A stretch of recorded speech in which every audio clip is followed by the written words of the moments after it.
Welcome back to the show, everybody. Check out these headlines. Dollar index collapsing. It may equal crypto boom. We got the EU and US regulations. We got Judge Torres, and you're going to like these comments here from one analyst. And we got Ripple IPO launch in London and Dubai. I don't know about that. We're going to talk about it. And an XRP $30 moonshot. I got no problem with it. Somebody roll that beautiful intro.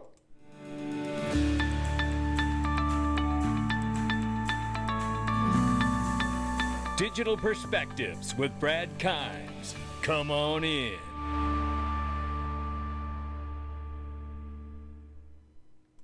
Welcome back to the show, everybody. You can follow us on Twitter and YouTube for exclusive content. Right now, the cryptocurrency market cap is 1.23 for the crypto market cap, and we are flat today. That's where we're at. And right now, we see on XRP LHQ, which is the central hub for the XRP community. If you're a project or token, you want to list and promote in front of the right eyeballs, a developer with a great project, click the link underneath the video because this is the place to do it right here. We see Bitcoin 30,500 plus, Ethereum 1883 and change, Tether market cap 83.3 billion plus, and XRP is 47 cents right now, and we're off by 1.17 on the 7-day. We'll get into that later here with a technical analyst. But look at this, ladies and gentlemen. This is link2.com, and there is going to be a fireside chat with Joe Indoso and the CEO of Glint, Jason Cousins, which has been on fire since it hit this platform. Now, you can still get other incredible products like Ripple, PolySign, SnapLogic. And let me tell you something real quick. Look at the AI, how quickly all this is going. Circle sold out already. Just like that, right? Now we're looking at this. The AI, I tell you, my audience loves AI. I love AI, and you can see the proof in the pudding right here. Uphold still available. Don't sleep on it. All of these incredible products, but you're going to get to hear from CEO Glint, and I think you're going to want to hear what Joe Indoso and Jason Cousins talk about, so make sure you check that out today, too. Click the link underneath the video. China and gold, the golden dragon. Shout out to Gold Telegraph for this. China is testing offline payment utilizing its digital yuan as the central bank has purchased gold for 8 straight months. The CEO of the second largest gold producer went on public record saying China is buying more than they were reporting. In discussing the 2022 central bank's gold accumulation, Mark Bristow said that according to the numerous sources, China had purchased more than reported, as he believed the figure was as high as 200-ton range. China has purchased gold for 8 straight months. In 2022, the central bank China purchased 62 tons of gold. November marked its first public report of gold increase in over 3 years. What are they signaling? You know, when you think about this, and shout out to Gold Telegraph and everybody here in this tweet, but when you think of this, it tells me that we know that there is a new payment system coming for the BRICS coalition. There's new fractional payment zones being created all around the world and moved to a new set of distributed ledger technology payment rails. Very exciting time and a little bit scary too, to be perfectly honest. And as we look at some of the scary side, it's the dollar index here, head and shoulders pattern. You can see, whoops, it's cracking here from Eggrad Crypto. Check May 6, 2023, this chart where we just looked at it not long ago. We covered it here on the channel. You can see it. It's looking like it's falling right here as he suggested. We got to keep an eye on it, but it really does look like the dollar is slipping. Well, why is this important? One, the dollar's losing strength. Two, we know that the dollar index is a inverse correlation to the crypto space. So in overall macro aspect, dollar goes down, crypto goes boom. That's what we need to watch out for. Meanwhile, we see EU stablecoin rules under MiCA take effect in June 24 next year, but issuers should start preparing now. Everybody gets a bit of a runway to get themselves together. But the problem is we're having problems right here in the United States finding some common ground. Here it says from Eleanor Terrett, a coalition of progressive industry watchdogs have penned a letter to the House Financial Services and Agricultural Committees voicing their opposition to McHenry-Thompson crypto market structure bill, calling it potentially radical. Oh boy. You know, I could say one of the big points about the gap on crypto legislation, whether it's stablecoin or otherwise, is that the left side of the aisle wants to do it from the federal level and the right side of the aisle wants to do it from a state level. So there is a gap there that needs to be They have to build a bridge and figure out how they're going to do that, right? Before anything positive is going to happen. We'll keep an eye on it as well. Now, top expert predicts Judge Torres could conclude XRP sold on exchanges are not securities. It's the one and only Ashley Prosper is who it is. And shout out to Ashley.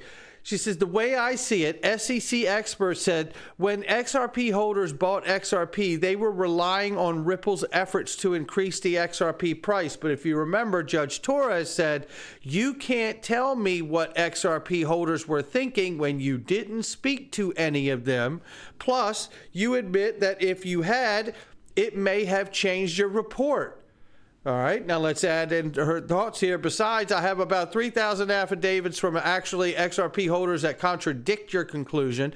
If that wasn't enough, I have about 15 amicus briefs, several of which prove that at least some XRP holders in fact, using it and not just speculating on price. Furthermore, the SEC has failed to produce a single investment contract between Ripple and these XRP holders. Accordingly, at least one of the prongs from the Howey test has not been met. Thus, XRP sold on the secondary market does not constitute the sale of security. The end. I can't see how Judge Torres concludes that secondary sales of XRP are securities, not with all of the above weighing on her. Excellent observation and insights at my house, ladies and gentlemen. That much I can tell you. And here is the one and only Stuart Elrod, and I want to give this to you because a lot of people have sent me messages or made comments online. You know, what good were the Hinman emails? Well, I'm about to show you what good the Hinman emails, and Stuart Elrod is going to tell you what they really mean. Take a listen here.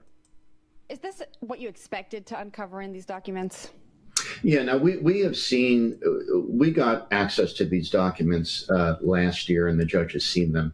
The new news here is the judge on her seventh court order relating to these documents said that the public deserves to see these documents.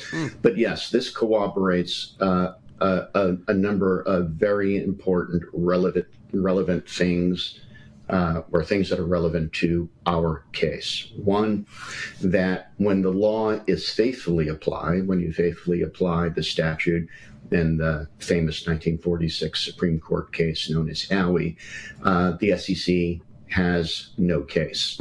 Two, it confirms that the SEC fostered regulatory confusion in the marketplace. They knew the marketplace was confused, and they took steps to deliberately aggravate that confusion. And I think that goes to what's known as the fair notice defense. There it is right there, ladies and gentlemen. The SEC, through the Hinman emails, it absolutely proves that they were fostering confusion in the market for their own gain as an agency. Now, it's another matter to talk about what William Hinman and Jay Clayton may have gained personally, but it is no argument. The facts are not in dispute. I tell you, that is a remarkable clip right there. The Hinman emails were very, very powerful and remain that way. Now, this came out this morning and it's getting a lot of traction, but I have massive questions here. Ripple confirms XRP's global surge with IPO launch on London Stock Exchange and Dubai Financial Market. It goes on to say here, if you go into this article here, it says Ripple blockchain-based payments protocol is set to ignite its global surge for XRP with confirmation of its IPO launch in London Stock Exchange and Dubai Financial Market after August 23. By positioning XRP global expansion, Ripple aims to unleash exciting growth opportunities for a digital asset. It says a decision to launch the IPO on these prestigious exchanges reflects Ripple's commitment to propel XRP to new heights as Ripple prepares to exit the United States amid potential SEC labeling. XRP as a security, it strategically aligns itself for global success. Well, it all came from Wall Street Bull's tweet here, and shout out to Wall Street Bull's tweet for this information. And it's got a lot of traction too. I can't find any evidence that suggests this, though. And listen, I mean, you know, I'm asking for all of us to work together to help here. I mean, if Wall Street Bull is right, I'm excited to know it. But when I look at this, it looks like a public register. You know what I mean? It's a business register. It doesn't suggest anything. This is a company filing on a business registry, right? A public register. It doesn't suggest that there's an IPO that I can find. If someone can find something that I haven't seen, I'd appreciate them showing it. Then there was this article. If I go back to this, was also here.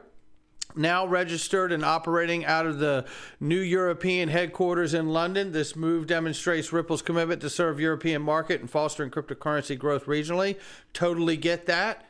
When I go into that and I look through all of this, it's another public registry there. It doesn't suggest that I could see, unless I've missed something, I don't see where it suggests there's an August 23 IPO. I don't see any of that. So if anybody else has any information that we could firm this up, I want to get it figured out because it's getting a lot of traction, and I don't want to see anybody, grabbing something and it's not really definitive, right? We want to help solve that together. But here's something that's definitive. BitBuy, major Canadian exchange, has reinstated XRP trading, ladies and gentlemen. This move, made without public announcement, marks the second relisting of XRP, and we're happy about it. And I tell you what, I know I am, and I'm excited to see more of it. And the native token of the XRP ledger XRP could see significant increase to potential reach bullish targets of $30 in the short term. Well, let me tell you something. I don't know what it'll do, but this is what history says it'll do if it repeats. And that's a pretty interesting chart, and we've all seen this chart. And I know a lot of people look at these and say, oh, you're just guessing because you're just putting this fractal over top of what's happening today. And I get it. We don't know what'll happen. But XRP has a habit in its history of charts. We do know that it lays low, moves very stagnant, doesn't do a lot, and then eventually, boom, it has these huge breakouts, some over 50,000%, some 1,500%. We don't know what it'll be the next time it does it, but if it does what it's done in history's past, it could go from 45 cents to $30. Maybe it goes 45 cents to $3. Maybe it goes 45 cents to $0. I don't know what it does. I know what I believe. I know that I'm here to see it through. And I know that I have a plan to take profits, between 10 and 25 bucks for myself because I've been in the space for a long time. Should there not be a automated market maker option that's available to me that I find secure, safe, and advantageous to do rather than a cash out, because I do believe the holy grail is being able to keep your XRP for your life and be able to earn rewards or fees, transaction fees on that. And that's something I'm excited to learn even more and more about as time goes. But until then, I still believe XRP can go to 4 or 5 digits. I'm not trying to convince anybody else. I believe Ripple will achieve their goal. They will make a dent in the universe, and it'll be a lot more than $30 in XRP when it does. Not financial advice from me or anyone else. It's just my digital perspectives. I'll catch all of you on the next one.